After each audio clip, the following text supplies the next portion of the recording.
नमस्कार दोस्तों। तो आज एक और नई वीडियो लेकर आप सभी के मध्य में हाजिर हो चुके हैं।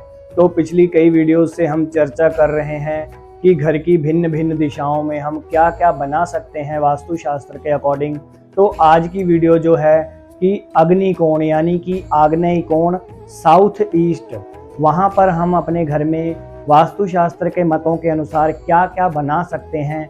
आज की वीडियो उसी टॉपिक पे रहेगी। तो अगर आप अपने जीवन में कारोबार, पैसे की तंगी, शादी को लेकर या फिर लव लाइफ को लेकर अगर आप परेशान चल रहे हैं तो आप बेझिझक मेरे साथ संपर्क कर सकते हैं, क्योंकि ज्योतिष शास्त्र के अनुसार ऐसे भिन्न भिन्न बहुत ही उपाय हैं जिनकी वजह से लोगों ने इन सब प्रॉब्लम्स को अपनी लाइफ में से दूर किया है। तो एक बार आप भी जरूर ट्राई करके देख सकते हैं कि आपको ज्योतिष शास्त्र फल देता है मनचाहा क्या नहीं देता है, क्योंकि बहुत सारे लोगों ने इसको अपनाकर अपने जीवन को सुखमयी बनाया है। तो अगर आप भी चाहते हैं कि आपके जीवन में से भी ये भिन्न प्रकार के दुखों का नाश हो जाए और जीवन में उन्नति हो, तो आज ही संपर्क कर सकते हैं। ये ऊपर मेरी इंस्टा आईडी चल रही होगी, उस पर आप मैसेज कर सकते हैं। हम वहाँ पे आपके जो भी प्रॉब्लम्स होगी उनके बारे में डिस्कस करेंगे, कुंडली विवेचन करेंगे। अगर कोई उपाय हुआ उसके बारे में भी आपको अच्छे से बताया जाएगा। तो चलिए आज प्रारंभ करते हैं कि आग्नेय कोण में वास्तुशास्त्र के मतों के अनुसार क्या क्या बनाया जा सकता है। तो जैसा कि आप बोर्ड पर देख सकते हैं कि आग्नेय कोण यानी कि साउथ ईस्ट कॉर्नर इस दिशा को कहा जाता है, जो कि फायर एलिमेंट का कोण है, यानी कि अग्नि तत्व की प्रधानता इस कोण में अत्यधिक रहती है। तो आइए अब समझते हैं कि यहाँ पर हम क्या क्या बना सकते हैं कि जिससे हमको वास्तु दोष इत्यादि ना लगें और हमेशा पुण्य की प्राप्ति हो।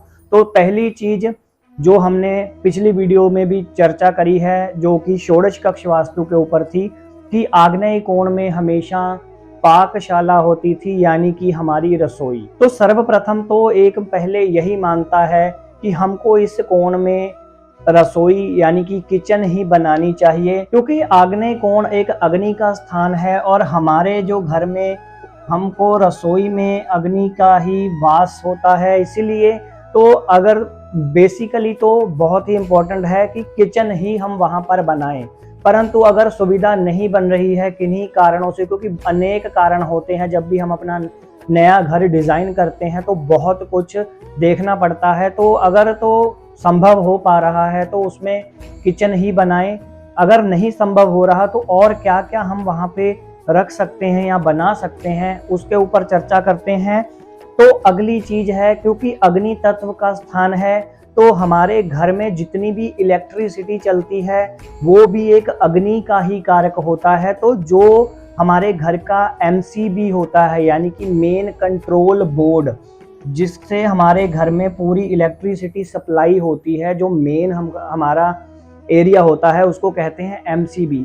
तो MCB का बोर्ड जो है वो भी हम साउथ ईस्ट कॉर्नर में बना सकते हैं, क्योंकि अग्नि से अग्नि तत्व का मेल हो जाएगा। तो यह भी बहुत उत्तम रहता है। और अगर आप अपने घर में कोई इन्वर्टर या फिर जनरेटर रख रहे हैं, हम लिख देते हैं जनरेटर रूम लिख देते हैं, जैसे इसको इन्वर्टर भी लिख सकते हैं, इन्वर्टर। तो जनरेटर और इन्वर्टर इत्यादि जो बिजली पैदा कर रहे हैं वो भी अग्नि तत्व के अंदर ही आएंगे। तो उनकी स्थापना भी हम आग्नेय कोण यानी कि साउथ ईस्ट कॉर्नर में कर सकते हैं। उससे अगली चीज जो हो सकती है कि किचन से रिलेटेड जो हम स्टोर रूम कह सकते हैं, किचन रिलेटेड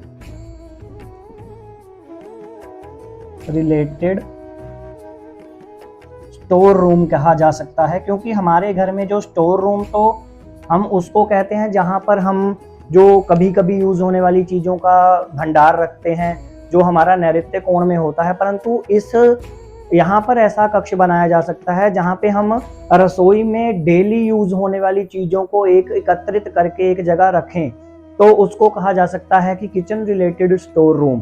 तो वो भी इस कोण में बनाया जा सकता है, क्योंकि उसका जो लिंक है वो भी किचन के साथ ही बनेगा। तो यह सब चीजें हैं जो आप साउथ ईस्ट कॉर्नर में बना सकते हैं। तो जब भी अपना नया घर बनाने जा रहे हैं इन चीजों को अवश्य फॉलो करिए, क्योंकि वास्तु शास्त्र कहता है कि अगर आप वास्तु सम्मत घर बनाते हैं तो हमेशा पुण्यों की प्राप्ति होती है। घर में व्याधियां और दुख इत्यादि बिल्कुल नज़दीक से भी नहीं गुजरता है। तो वास्तु शास्त्र को जरूर अपनाइए और अपने जीवन में चेंजेस आप खुद देख पाएंगे। तो जब भी नया घर बनाएं, हमारी इन वीडियोस से नॉलेज लेकर कुछ ना कुछ सीख कर ही आगे बढ़ने की कोशिश करें। तो आज की वीडियो में बस इतना ही। मिलेंगे किसी अगली वीडियो में नेक्स्ट टॉपिक के साथ। तब तक के लिए नमस्कार।